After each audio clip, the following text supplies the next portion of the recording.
എല്ലാവർക്കും സ്വാഗതം. അപ്പോൾ ഇന്ന് നമ്മൾ തയ്യാറാക്കാൻ പോകുന്നത് പ്ലം കേക്കിൻ്റെ റെസിപ്പിയാണ്. ക്രിസ്മസ് ഒക്കെ വരുവാണ്, നമ്മളെല്ലാവരും പ്ലം കേക്ക് പുറമേ നിന്ന് വാങ്ങിക്കുമല്ലേ. അപ്പം കുറച്ച് കാര്യങ്ങൾ ശ്രദ്ധിക്കുകയാണെങ്കിൽ പ്ലം കേക്ക് ഈസി ആയിട്ട് തന്നെ നമുക്ക് വീട്ടിൽ തയ്യാറാക്കിയെടുക്കാൻ പറ്റും. നമ്മളിപ്പോൾ ഇവിടെ 1/2 കിലോൻ്റെ കേക്കാണ് തയ്യാറാക്കിയെടുക്കാൻ പോകുന്നത്. അപ്പം ആദ്യത്തെ സ്റ്റെപ്പ് എന്ന് പറയുന്നത് ഡ്രൈ ഫ്രൂട്ട്സ് ഒന്ന് സോക്ക് ചെയ്ത് വെക്കണം. ഞാനിപ്പോൾ ഇവിടെ 2 ടീസ്പൂൺ വെച്ചിട്ട് ഈന്തപ്പഴവും ടൂട്ടി ഫ്രൂട്ടിയും ചെറിയും അതുപോലെ തന്നെ കറുത്ത മുന്തിരി എടുത്തിട്ടുണ്ട്. കുരുവില്ലാത്ത മുന്തിരി എടുക്കാൻ ശ്രദ്ധിച്ചോളൂ.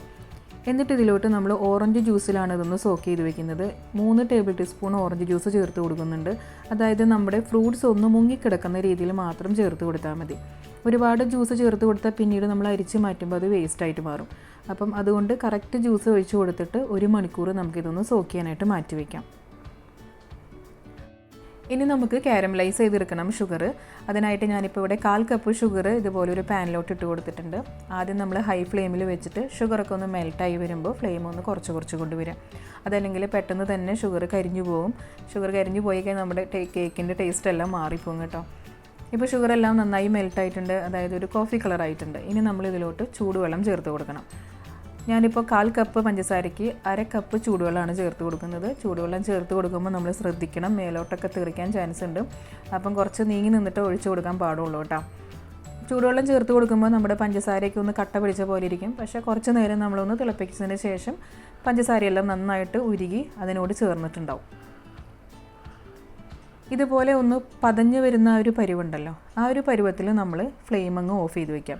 എന്നിട്ട് നന്നായിട്ട് ഇതൊന്ന് മിക്സ് ചെയ്തിട്ട് തണുക്കാനായിട്ട് മാറ്റി വയ്ക്കാം.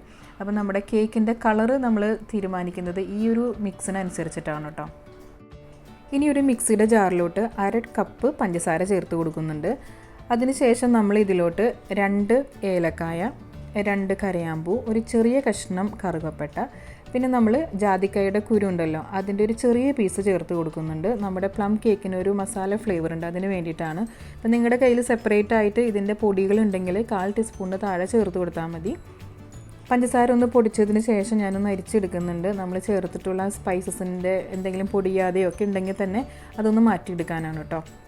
അടുത്തതായിട്ട് നമുക്ക് ഡ്രൈ ഇൻഗ്രീഡിയൻസ് റെഡിയാക്കി വയ്ക്കാം. ഞാനിപ്പോൾ ഇവിടെ 1 കപ്പ് മൈദയാണ് എടുത്തിരിക്കുന്നത്, 250 ml. അതിലോട്ട് 1 ടീസ്പൂൺ ബേക്കിംഗ് പൗഡറും 1/4 ടീസ്പൂൺ ബേക്കിംഗ് സോഡയും ചേർത്തിട്ട് ഇതേപോലെ 2 പ്രാവശ്യം ഒന്ന് അരിച്ച് മാറ്റി വയ്ക്കാം. സോക്ക് ചെയ്യാനായിട്ട് വെച്ചിരുന്ന ഡ്രൈ ഫ്രൂട്ട്സ് ഉണ്ടല്ലോ, അത് നമ്മളൊരു അരിപ്പയിലിട്ടിട്ട് അതിൻ്റെ ജ്യൂസൊക്കെ ഉണ്ടെങ്കിൽ മാറ്റുക. എന്നിട്ട് നമ്മൾ ഇതിലോട്ട് നട്ട്സ് ചേർത്ത് കൊടുക്കുന്നുണ്ട്. ഞാനിപ്പോൾ ഇതിലോട്ട് കാഷ്യൂ നട്ടും ചെസ്നട്ടും ചേർത്ത് കൊടുക്കുന്നുണ്ട്. നമ്മുടെ കയ്യിലുള്ള ഏത് നട്ട്സ് ആണെന്ന് ചേർത്ത് കൊടുത്താൽ മതി കേട്ടോ. ഇനി നമ്മൾ അളന്ന് വെച്ചിരിക്കുന്ന മൈദയിൽ നിന്ന് 1 ടീസ്പൂണ് മൈദ ഇതിലോട്ട് ചേർത്ത് കൊടുത്തിട്ട് ഒന്ന് മിക്സ് ചെയ്തെടുക്കുക. അപ്പോൾ നമ്മൾ ബാറ്ററിലോട്ട് ചേർത്ത് കൊടുക്കുമ്പോൾ കേക്കിൻ്റെ താഴോട്ട് ഇറങ്ങി പോകാതിരിക്കാൻ വേണ്ടിയിട്ടാണ് കേട്ടോ ഇങ്ങനെ ചെയ്യുന്നത്. അടുത്തതായിട്ട് നമുക്ക് മുട്ടയൊന്ന് ബീറ്റ് ചെയ്യണം. ഞാനിപ്പോൾ ഇവിടെ 2 മുട്ടയാണ് എടുത്തിരിക്കുന്നത്.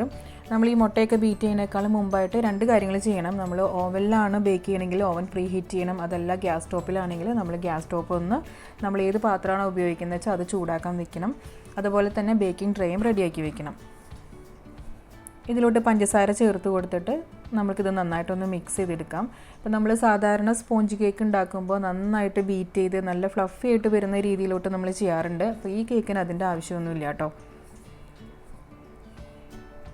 പഞ്ചസാരയും അതുപോലെ മുട്ടയൊക്കെ ഒന്ന് മിക്സായി വരുമ്പോൾ നമ്മൾ ഇതിലോട്ട് ഒരു 1/2 ടീസ്പൂണ് ഓറഞ്ചിൻ്റെ തൊലിയാണ് അത് ചേർത്ത് കൊടുക്കുന്നുണ്ട്.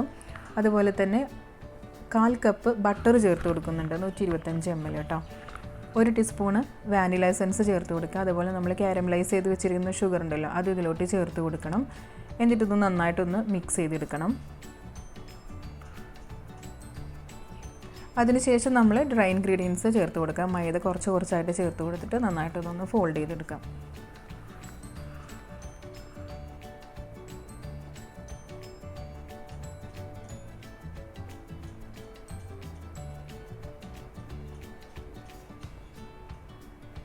മൈദയൊക്കെ നന്നായിട്ടൊന്ന് ഫോൾഡ് ചെയ്തതിന് ശേഷം നമുക്കിതിലോട്ട് ഡ്രൈ ഫ്രൂട്ട്സ് ചേർത്ത് കൊടുക്കാം. എന്നിട്ട് ഇതൊന്ന് നന്നായിട്ടൊന്ന് ഫോൾഡ് ചെയ്തെടുത്താൽ മാത്രം മതി.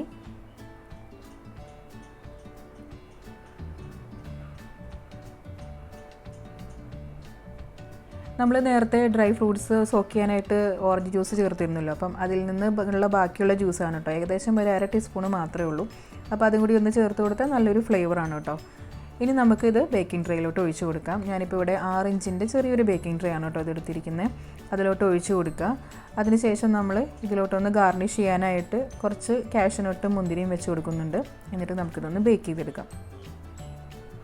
ഇപ്പോൾ ഞാനിവിടെ 170 ഡിഗ്രിയിൽ ഒരു 50 മിനിറ്റാണ് കേട്ടോ നമുക്കിതൊന്ന് ബേക്ക് ചെയ്ത് വരാനായിട്ട് എടുത്തത്. നന്നായി തണുത്തതിന് ശേഷം മാത്രം നമ്മൾ ബേക്കിംഗ് ട്രേയിൽ നിന്ന് എടുക്കാം. അതുപോലെ തന്നെ കേക്ക് ബേക്ക് ചെയ്തിട്ട് 2 ദിവസം കഴിഞ്ഞിട്ട് നമ്മൾ പ്ലം കേക്ക് കട്ട് ചെയ്യാൻ പാടുള്ളൂ കേട്ടോ, എന്നാലേ നല്ലൊരു ടേസ്റ്റ് ഉണ്ടാവുള്ളൂ. ഇപ്പോൾ നമ്മുടെ പ്ലം കേക്കൊക്കെ റെഡി ആയിട്ടുണ്ട്. നല്ല സോഫ്റ്റാണ്. നിങ്ങൾക്ക് നട്ട്സൊക്കെ ഞാൻ പറഞ്ഞ പോലെ കുറച്ച് കൂടുതൽ ചേർക്കണമെങ്കിൽ ചേർത്ത് കൊടുക്കാം കേട്ടോ. അപ്പം എല്ലാവരും ഒന്ന് ട്രൈ ചെയ്ത് നോക്കുക. നിങ്ങളുടെ അഭിപ്രായങ്ങൾ കമൻറ്റ് ബോക്സിൽ മെൻഷൻ ചെയ്യാൻ മറക്കരുത്. അതുപോലെ തന്നെ സബ്സ്ക്രൈബ് ചെയ്യാതെ കാണുന്നവരാണെങ്കിൽ ഒന്ന് സബ്സ്ക്രൈബ് ചെയ്ത് സപ്പോർട്ട് ചെയ്യണം കേട്ടോ. പുതിയൊരു വീഡിയോ ആയിട്ട് കാണാം. താങ്ക്